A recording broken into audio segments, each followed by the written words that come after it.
ശ്രീ റെജി ലൂക്കോസ്, മുൻ ഗവർണറെ പോലെയല്ല ഈ ഗവർണർ മാന്യനാണ് എന്ന് ആദ്യം തന്നെ ഗവർണറെ വിലയിരുത്തി അഭിപ്രായം പറഞ്ഞത് മുഖ്യമന്ത്രി പിണറായി വിജയനാണ്. ഇന്നലെ ഇപ്പോൾ ഈ രാജ്ഭവൻ സംഘടിപ്പിച്ച ചടങ്ങിൽ നിന്ന്, ഔദ്യോഗിക പരിപാടിയിൽ നിന്ന് ഭാരതാംബ ചിത്രത്തിന്റെ പേരിൽ ആ പരിപാടിയിൽ നിന്ന് വോക്കൌട്ട് നടത്തിയ വിദ്യാഭ്യാസ മന്ത്രി വി ശിവൻകുട്ടി പറഞ്ഞു, മുൻ ഗവർണറെക്കാൾ കൂടുതൽ രാഷ്ട്രീയമുള്ളയാളാണ് ഇപ്പോഴത്തെ ഗവർണർ, അദ്ദേഹം തിരുത്താൻ തയ്യാറല്ല എന്നാണ്.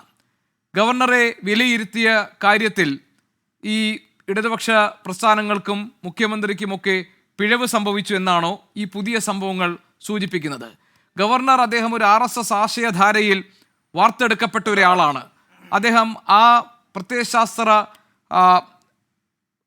നിലപാടുകളിൽ ഉറച്ചു നിൽക്കുന്നയാളാണ്. അദ്ദേഹം ഭാരതാംബ എന്ന ചിത്രത്തെ അവതരിപ്പിക്കുന്നത് ദേശീയ ചിഹ്നം എന്ന നിലയിലാണ്. ആ ദേശീയ ചിഹ്നത്തെ അവഗണിക്കുന്ന, അവഹേളിക്കുന്ന സമീപനത്തെ അംഗീകരിക്കാൻ കഴിയില്ല എന്ന നിലപാട് സ്വീകരിക്കുകയാണ്.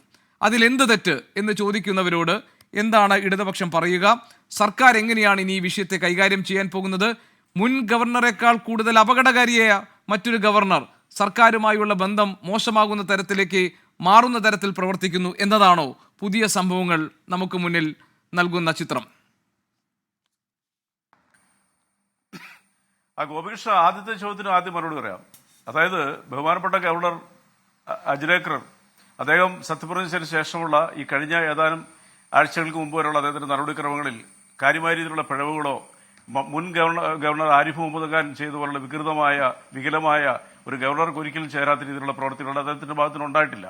ഒരാളുടെ പെരുമാറ്റമല്ലേ നമ്മളെ ഒരാളെ ഏത് രീതിയിലാണെന്ന് ഉള്ള അളവുകൾ വെച്ച് നമുക്ക് വിധി എഴുതാൻ പറ്റൂ.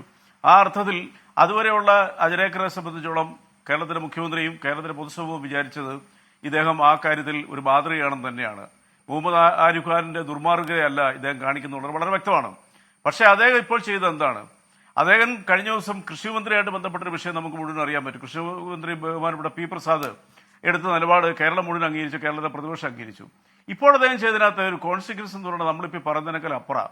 ഒന്ന്, അദ്ദേഹം ഈ വിഷയങ്ങൾ അഭിസംബോധന ചെയ്ത് അല്ലെങ്കിൽ കുട്ടികളുടെ മുമ്പിൽ കാണിച്ച ഈ രാജ്യത്തിന്റെ ഭരണഘടനാ വിരുദ്ധമായിട്ടുള്ള, ഈ രാജ്യത്തിന്റെ ഭരണഘടനയിൽ ഒരിക്കലും പ്രതിപാദിക്കാത്ത അദ്ദേഹം വിശ്വസിക്കുന്ന ഒരു ബിംബത്തെ ആ കുട്ടികളുടെ മുമ്പിൽ കൊണ്ടുപോയി വെച്ചു എന്ന് പറഞ്ഞാൽ ആ കുട്ടികളുടെ മനസ്സിൽ ഇതാണ് ഭാരതാംബ, ഈ കാവിധാരിയാണ് ഭാരതാംബ. ഇന്ത്യയുടെ ചിത്രം പോലും വികലമായി കാണിച്ചുകൊണ്ട് 1981 എന്റെ ഓർമ്മ, പശ്ചിമബംഗാളിലെ ഒരു കലാകാരന്റെ ഭാവനയിൽ വന്ന അതിനെ വികൃതമായ രീതിയിൽ കാവി സാരി ഉടിപ്പിച്ചുകൊണ്ട് അദ്ദേഹം കാണിക്കുമ്പോൾ ആ കുട്ടികളുടെ മനസ്സിൽ ഭാരതാംബ അല്ല ഭാരതത്തിന്റെ പ്രതീകം ഇതാണെന്നുള്ള ഒരു വിഷലിപ്തമായിട്ടുള്ള ബുദ്ധിപൂർവമായിട്ടുള്ള ഒരു നീക്കമാണ് ആ കുട്ടികളുടെ മനസ്സിലേക്ക് അദ്ദേഹം അടിച്ചേൽപ്പിക്കാൻ ശ്രമിച്ചത്.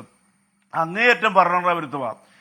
തന്നെയല്ല ഒരു ഗവർണറെ സംബന്ധിച്ചോളം ഇന്ത്യൻ ഭരണഘടന പറയുന്നത് എന്താണ്? അദ്ദേഹം സംസ്ഥാന മന്ത്രിസഭയുടെ ഉപദേശപ്രകാരം പ്രവർത്തിക്കേണ്ട ഒരാൾ തന്നെയാണ്.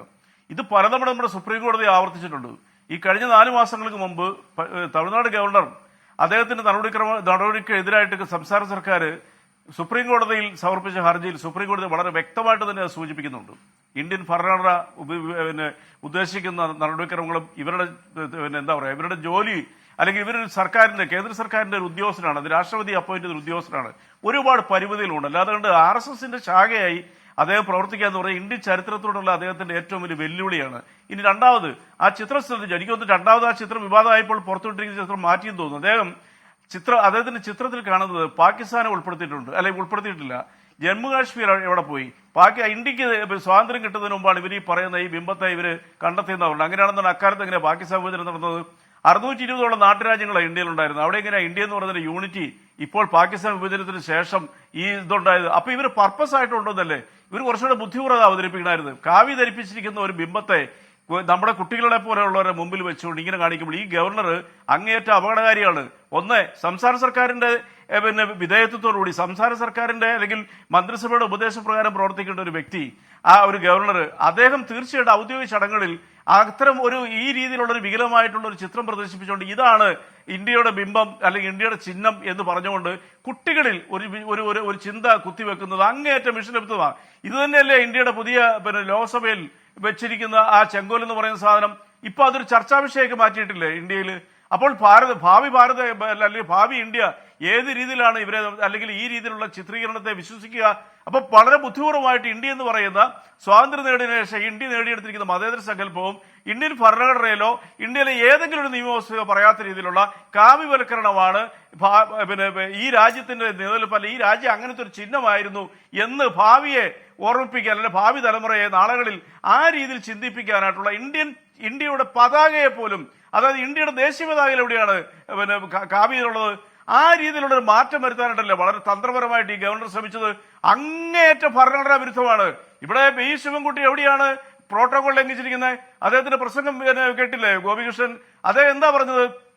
അദ്ദേഹം അതിനോടുള്ള വിയോജിപ്പ് കൃത്യമായിട്ട്, ഞാൻ ഇന്ത്യൻ പൗരനാണ്, ഞാൻ ഇന്ത്യ എന്ന് പറയുന്ന ബിംബത്തിന് എനിക്ക് ഇഷ്ടമാണ്, അതേസമയം ഇത്തരം കാര്യങ്ങളോട് എനിക്ക് വിയോജിക്കപ്പെട്ടെന്ന് പറഞ്ഞുകൊണ്ട് അദ്ദേഹത്തിന് അനുമതി തേടിക്കൊണ്ട് ഞാൻ വളരെ ദുഃഖത്തോടുകൂടി പിൻവലിയെന്ന് അദ്ദേഹം പറഞ്ഞത്.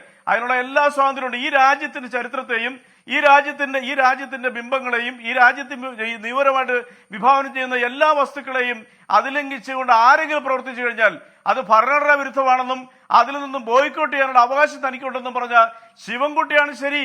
അതിലൊരു തർക്കമില്ല കാര്യത്തിൽ. ശിവൻകുട്ടി എന്ന് പറഞ്ഞ മന്ത്രി ചെയ്ത അദ്ദേഹത്തിന്റെ കടമയാണ്. ഈ രാജ്യത്തോടെ കൂറാണ് അദ്ദേഹം ചെയ്തത്. ഈ രാജ്യത്തെ ഈ രീതിയിൽ വക്രീകരിക്കാനായിട്ട് ആരാണ് ഈ ഗവർണർക്ക് അധികാരം കൊടുത്തത്? കാവി താവളമായിട്ട് മാറ്റാൻ, ഈ പറയുന്ന രാജ്ഭവനെ മാറ്റാനുള്ള ഈ ഗവർണറുടെ ശ്രമം മുളയിലെ നുള്ളണ്ടേ? കേരളത്തിലെ RSS രാഷ്ട്രീയക്കാരില്ലാത്ത മുഴുവൻ ആളുകൾ അവലംബിച്ചില്ലേ? ഇന്ത്യക്കൊരു പൈതൃകമുണ്ട്. ഞാൻ ചോദിക്കട്ടെ, ഇന്ത്യയെ കുറിച്ച് ജവഹർലാൽ നെഹ്റു എന്ന് പറഞ്ഞ് എനിക്ക് തോന്നുന്നു ബഹുമാനപ്പെട്ട പ്രശാന്ത് അത് വിഭജിച്ചെന്ന് തോന്നുന്നു, അഡ്വക്കേറ്റ്. അദ്ദേഹം എന്താ പറഞ്ഞേ? ഓരോ ഇന്ത്യൻ പൗരനുമാണ് പിന്നെ ഭാരതമാതാവ് എന്നാ പറഞ്ഞത്. ഭാരതമാതാ കീജ എന്ന് പറയുന്ന വാക്ക് പോലും RSSകാർക്ക് ഉപയോഗിക്കാനുള്ള ധാർമ്മികതയില്ല. അത് അവര് കൊണ്ടൊന്നല്ല. 1878 ഒരു മുസ്ലിം സ്വാതന്ത്ര്യ സമരക്കാരനാണ് അത് ആദ്യമായിട്ട് വിളിച്ചത്. അദ്ദേഹത്തിന്റെ പേര് ഞാൻ നിർഭാഗ്യവശാൽ മറന്നുപോയി. ഇവർക്ക് അതിനു പോലുള്ള അവകാശമില്ല.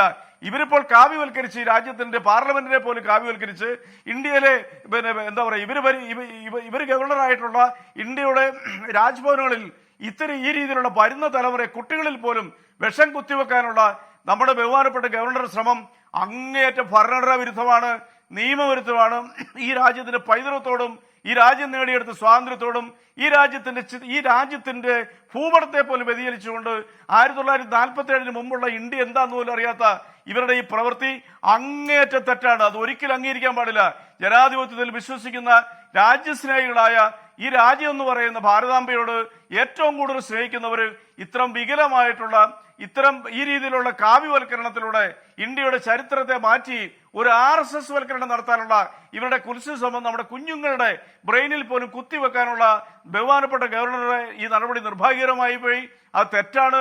അതിനെ നമ്മളെല്ലാവരും ഒന്നിച്ച് അപലപിക്കണം. കാരണം ഇന്ത്യ ലോകത്തിന് മാതൃകയാണ്. ഒരൊറ്റ ഉദാഹരണം ഞാൻ പറയാം. തമിഴ്നാട്ടിൽ നിന്നുള്ള പിന്നെ കനിമൊഴി ഇന്ത്യയുടെ പിന്നെ എന്താ പറയുക, നമ്മുടെ ഈ പാർലമെന്ററി കമ്മിറ്റിയുടെ നേതാവായിട്ട് ഫ്രാൻസ് പോലുള്ള രാജ്യങ്ങളിൽ ഒരു പര്യടനം നടത്തി.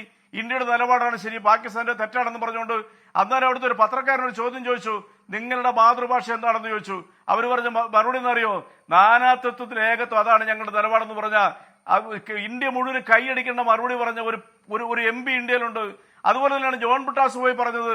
ഇതൊക്കെയുള്ള ഒരു രാജ്യത്ത് പ്രൗഡാണ് ഒരു രാജ്യം എന്ന് പറയുമ്പോൾ അതിനെ ലോകത്തിന് മുമ്പിൽ ഇതുപോലെ കാവ്യവൽക്കരിപ്പിച്ച് വക്രീകരിച്ച് ഈ രാജ്യത്തിന്റെ പൈതൃകത്തെയും ഈ രാജ്യം നേടിയെടുത്ത യൂണിറ്റിയെയും ഈ രാജ്യത്തിന് ശത്രു രാജ്യത്തെ പോലെ ഈ രാജ്യത്തിന്റെ അതിർത്തിക്കുള്ളിൽ നിന്ന് മാറ്റി 47 മുമ്പുള്ള ചിത്രങ്ങളെ വക്രീകരിച്ച ഈ രീതിയിലുള്ള വികലമായ ഈ ഗവർണറുടെ നടപടി അങ്ങേയറ്റം പ്രതിഷേധാർഹമാണ്.